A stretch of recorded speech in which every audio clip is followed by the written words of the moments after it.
Good afternoon, ladies and gentlemen.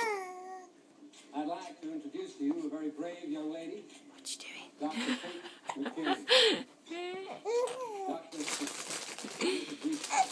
What you doing? No questions, please. Hiya.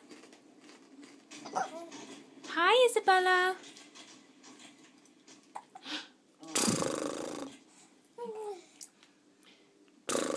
First, I'd like to say something to families who have adoptees. You talking? Please do not give up hope.